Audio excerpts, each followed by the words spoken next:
2, testing 1, 2. Well, welcome everyone. This is Supreme Decisions, and welcome to the Supreme Decisions Legal Minute podcast.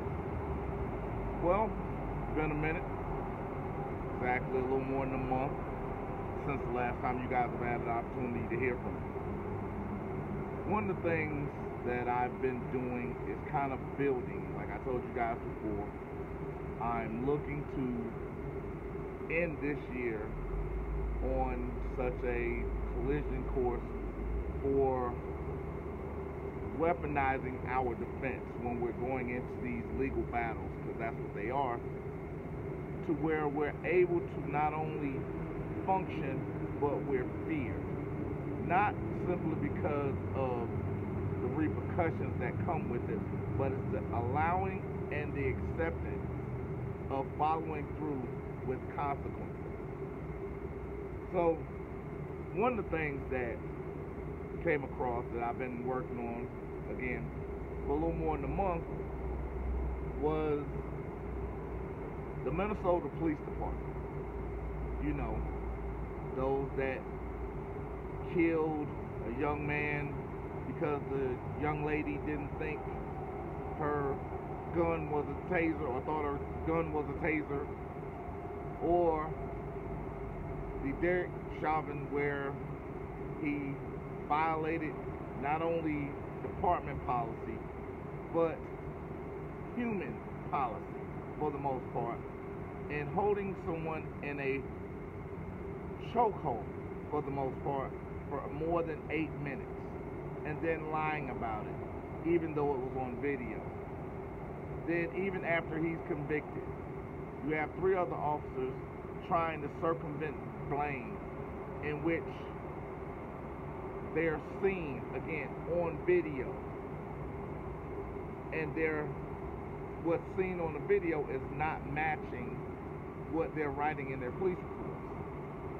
Now, the reason why this struck me was not because of that, because this is something that's in addition to that. And those that can see me, you can actually see that I'm outside, and where I'm at is right next to some bushes of all places. But I'm reading the Minnesota Reformer, and it has a headline: some Minneapolis Police Department officials leave with a trail of lawsuits, complaints, while pocketing 6-figure settlements. What are they talking about? Because one of the things I talk about constantly is the simple fact that what we are taught is not what we are experiencing. We're taught that a police officer is a good person, is a good guy. I've told you, I've shown you, I've even had other people inform you of the challenges that they've gone through, that they've witnessed, and that they're, I guess you would say, experiencing with police officers. But check this out. Minneapolis is paying more than $875,000 per month in disability pensions to 169 former officers. Now, even after Dustin Dupree was arrested in 2003 for assaulting his ex-wife, he kept his job as a Minnesota police officer. I'm going to say this again. Dustin Dupree was arrested for assaulting his ex-wife. We did talk about the fact that police officers have the highest domestic violence rates in the country. This was at a level of, this wasn't even the person he was dealing with anymore. It was a former wife. He was able to keep his job even though he was arrested for assaulting her. He was then charged with puncturing a woman's tire outside of a Target in 2017 in a fit of road rage. Incident number 2. He then continued through 6 more misconduct complaints that we know of. 2003, domestic violence of a former partner. All the way up to 2017, where in a fit of road rage, he punctures a woman's tire. He then goes through 6 more misconduct complaints. These are not even complaints that come from civilians. These are department complaints. And even after being fired in 2019, he got his job back with the help of, those people that I spoke about before, the police union, the ones that are making sure their trained attack dogs are continuing to attack and not have to face consequences and not have to get mental evaluations or mental health checks. Not me, this is actually in their reports. None of that ended his career until last year, when after 23 years he left the department with a $175,000 workman's compensation settlement from the city. Say that one more time. He had a total of 8 known complaints that were for misconduct, domestic violence, and road rage. He was able to walk away with $175,000. Dupree is one of 139 Minneapolis police officers with misconduct complaints out of 144 who have received workman compensation settlements since George Floyd was killed. George Floyd was killed in 2020. It is July or June 2022. Little more than 2 years, little more than 24 months. 139 police officers have misconduct complaints out of 144. I thought it was a small number. That's damn near 98%. 98% of people that are collecting checks from the city have federal lawsuits against them or misconduct complaints from the department. 139 out of 144 in less than 2 years. And they're getting 6-figure settlements on their way out. Let's just catch this for a moment. Because here's the thing, we're all in the middle of this inflated gas crisis.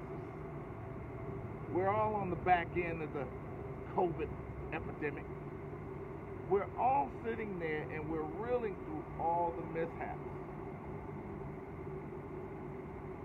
George Floyd's murder cost Minnesota $22.2 million.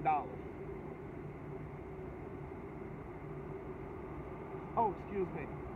Since his murder. Because $22.2 million thus far has gone to police officers. Employees who retired early due to disability can get paid 6% of their salary tax-free until age 55. The state is paying out more than $875,000 in these pensions to 169 Minnesota police officers who've retired since Floyd's murder. 80% of these officers sought disability pensions due to post-traumatic stress syndrome. 96% of these Minnesota cops have received workman comp settlements, had misconduct complaints filed against them,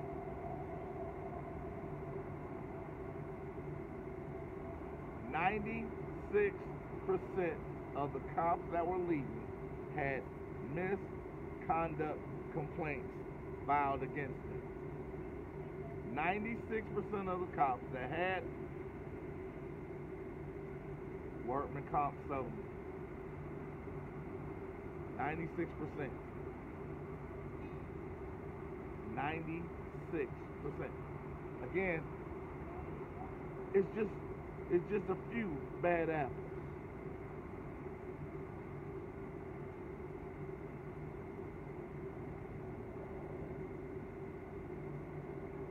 Yes, I pause for dramatic effect because I want you to understand, if it's just a few, how is it 96% of the people that are retiring have complaints against them at that point? Because I talk about this often whenever you're suing an officer in their personal or individual capacity. One of the things that you run upon is the fact that they will try to say, oh, I have PTSD. Because you're the cause of the PTSD. You're a cause because you're trained to escalate situations. You're trained to pull your gun out. You're trained that everyone's out to hurt you. You're trained. Give you an example.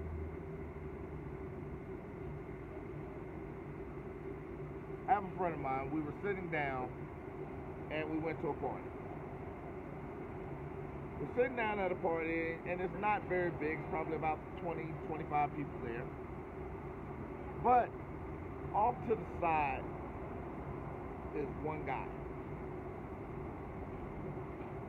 Everybody's looking at why is he sitting over? Not really paying. It's not important. We're going to do our thing. He does his thing, whatever. So he grabs his phone. He's looking at his phone. A couple guys walk over to him like, hey, what's going on with you? He was like, well, no, I want to make sure that everybody's covered. I said, covered? Everybody here is family. What are you covering? Well, you never know what's going to happen. I politely said, oh, you're a cop. He goes, yeah. He said, why are you surprised?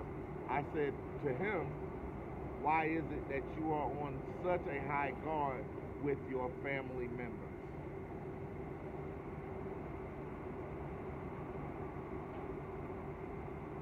Understand that. He was not able to relax, and he could not sit still and just enjoy himself because he's been trained that everyone is a potential suspect and everyone is trying to hurt him. He's not having an opportunity to deal with any mental anxiety that he may have. He doesn't have any opportunity to release the negative, because again, when I gave that conversation about the law of energy, can't be created nor destroyed, and any change to that, it can be transferred from one place to another, but the change would have to come from an outside source. We're the greatest conductors of energy, and a police officer goes from one negative situation to the next negative situation to the next negative, and they're not able to dispel any of that negative energy. So then the buildup is coming in through the training. Now you're going home and you can't even talk about it. So now it explodes on your better half. Because a lot of people don't even think about that. Because even when you're looking at this situation, you had a young man, Dustin Dupree.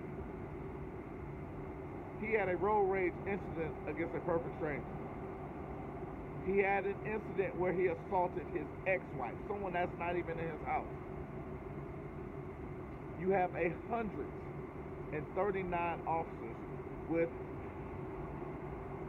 not only civilian complaints, but department complaints against him. 52 officers with pending complaints left the city and began working somewhere else. Now keep that in mind. 52 compared to 16. 52 in 1 year compared to 16 in 2020. And 4 in 2019. What happened? Oh, I distinctly remember 2020 while in Houston. I had a podcast that has since been deleted. I had a quick show that was on YouTube that has also been removed, where I spoke about the trained attack dogs. There were sections of the country who was not allowed to do any policing from 4 months to up to as many as 9 months. I stated 2021 will be violent, and they didn't disappoint. The average number of police shootings up until 2020, the 5 years up until 2020, was 318. The number in 2021 was 1,055. Say that one more time. Police shootings average 318 per year.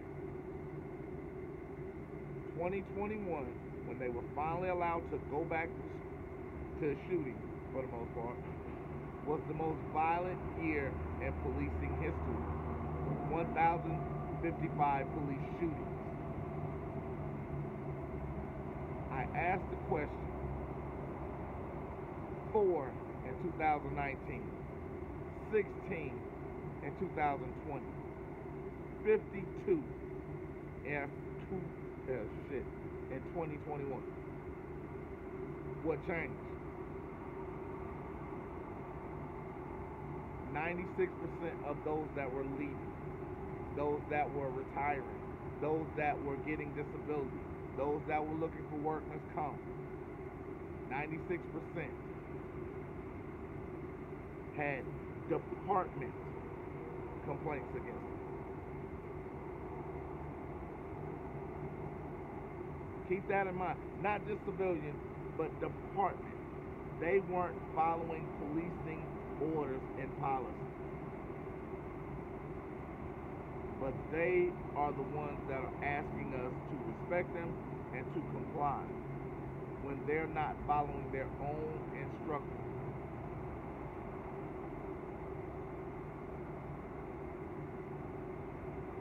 Here's one.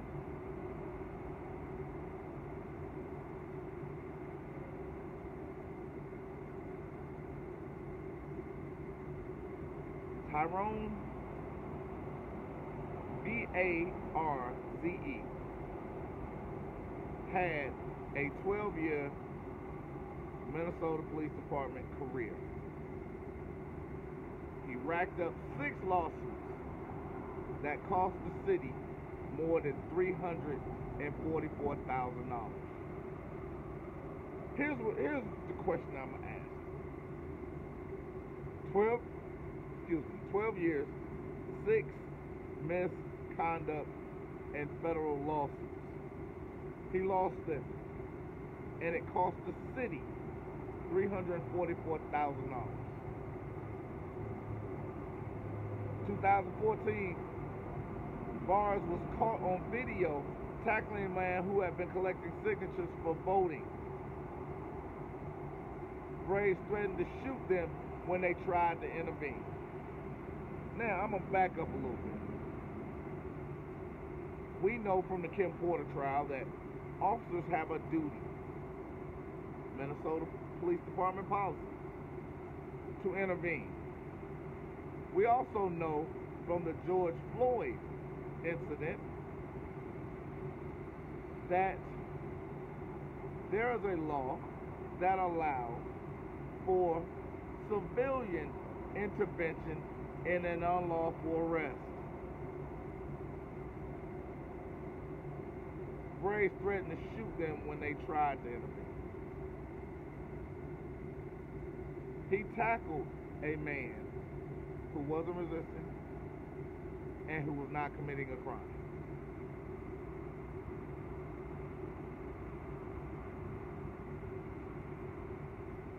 He was a school resource officer. He was choking an 18-year-old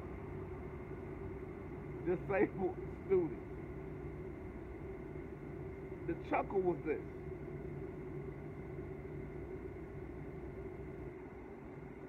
this man who prior to becoming a Minnesota police officer was a school resource officer who had been sued for choking an 18-year-old disabled child till he lost consciousness, and when he refused to stand up to be searched,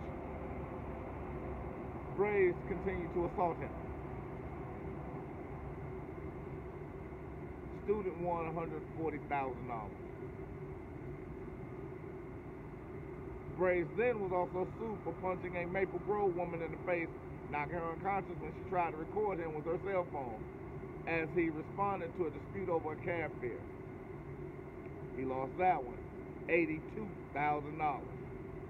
He was also sued for pepper spraying a general manager of an uptown bar while working off duty.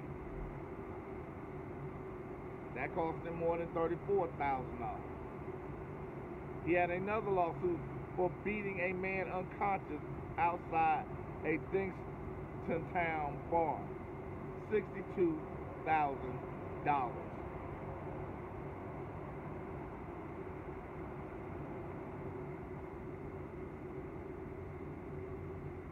12 years, 6 lawsuits, 17 misconduct complaints. Notice when I'm saying misconduct, I am not talking about the lawsuits. These are departmental complaints. The Minnesota Police Department had 17. Ask your question. Where is it that you can go that you can screw up 17 times and keep your job?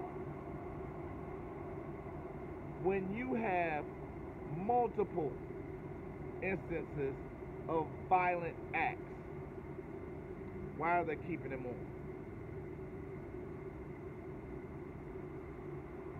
These are actual literal crickets y'all are hearing. But I want you to understand something, because that's a very good question. What makes it one of those things that make you go,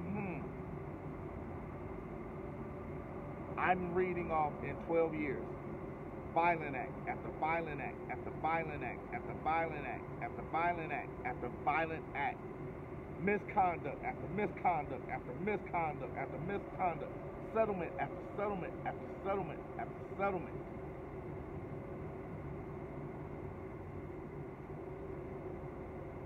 Bizarre walks off with a $55,000 a year pension and a $195,000 workman comp settlement. Guess for what? Post-traumatic stress syndrome. Now, do you understand why when I call them trained attack dogs? Why I say the union don't give a shit about you? This is the absolute proof of it. Because the union kept Brazen in a job. The union kept Dupree in a job. The union kept violent act after violent act after violent act with the job. And then he said, you know what? I'm not done unleashing this violence on the city. In the midst of inflation, in the midst of a housing crisis, in the midst of all of this, I'm going to make you pay for my mistake. Every time the city gets sued, guess what? Prices go up, goods go up, taxation goes up.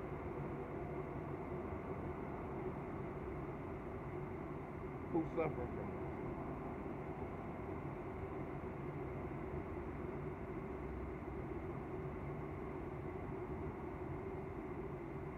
I'm not sure if you guys remember Terrence Franklin. Andrew Stender was one of the 5 SWAT officers who shot Terrence Franklin 10 times in a basement of an uptown home in 2003. Grand jury decided not to indict the officers, but the video obtained by Time raised new questions about the police officers' version of what happened. How is that always the case? The police officer's version of what happened in the George Floyd incident was different. The police officer's incident in the Kim Porter situation was different. Amy Geiger's was different. Muhammad Khalid was different. Eddie T. Johnson was different. I can just go through literal thousands of police officer statements that were different from the video. Why is that? Would it be the stock language that I speak about? Would it be the fact that they're trained not to do the right thing? They're trained, like Trevor Noah said, to create crime for quotas.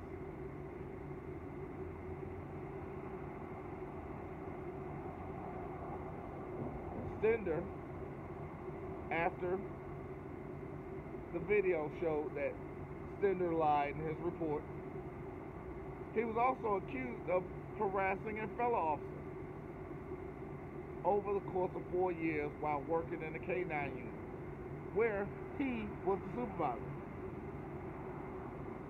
They paid her $225,000.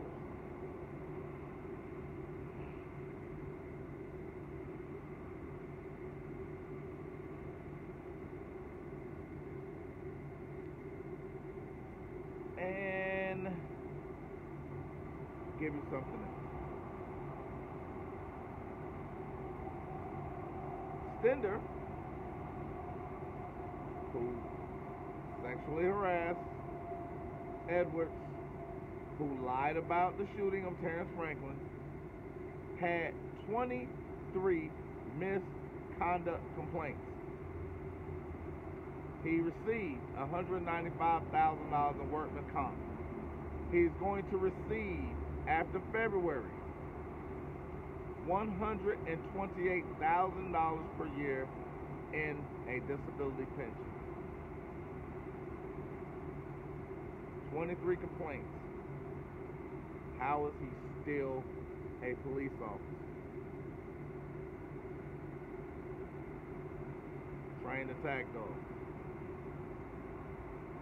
Who is the union actually for? How are they even helping the police officers?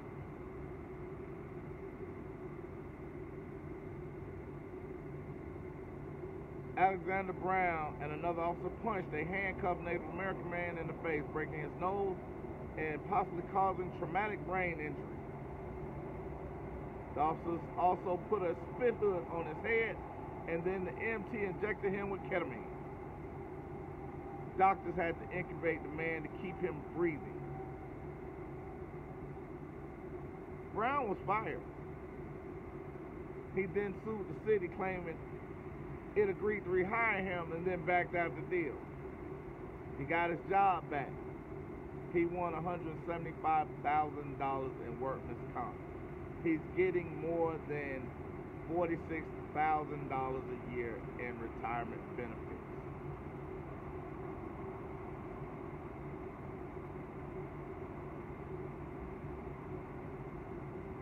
$46,000 guaranteed. That is higher than the average person. For not doing his job properly. And not because he was fired without just cause. He got paid because they said they was going to rehire him and didn't. Then they gave him money. Then they gave him his job back. He then retired with a full pension after doing his job wrong. How's the union helping? Because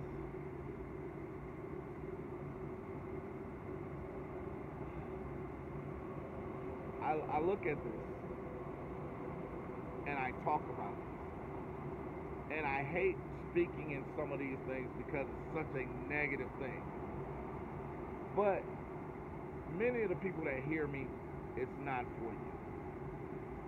Because many of the people that listen, I'm not changing your mind. I'm not even expanding your mind in these conversations. All I'm doing is adjusting your sights. These are things that I'm using for justification for the things that I say. Because it makes it easier for you then to go back and watch a video.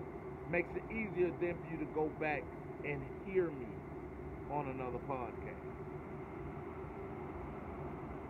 Because when I give you these facts, you can now go back to what I said, where I'm getting these numbers from, where I'm talking about these individuals. You can do your independent research on this. The city was sued when Craig Taylor was accused of hitting a bystander while executing a search warrant.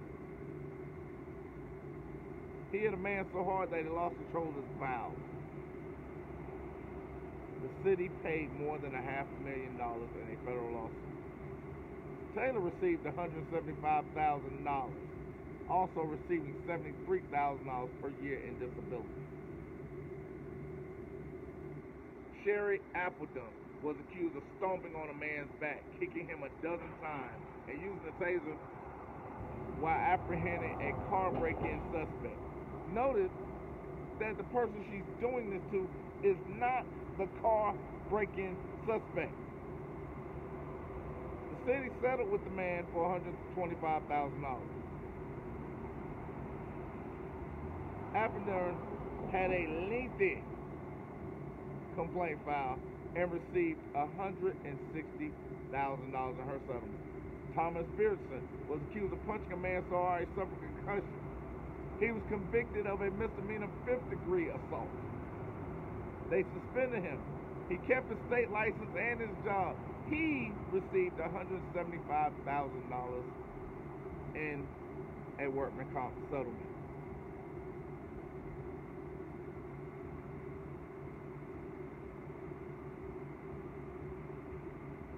I'm reading officer after officer after officer after officer after officer who's committing a violent act, who the police union is making sure they're continuing to work. And then when they're good and ready to stop working, they're making sure, the police union is making sure these officers continue to put pain and suffering on the citizens by doing it financially with 6-figure settlements, allowing them to keep their license, allowing them to keep their job, allowing them to go from department to department with not one, not two, but as you've seen, as many as 23 complaints. If the policing system was actually designed to be good, why would we have a 96% of bad apples leaving?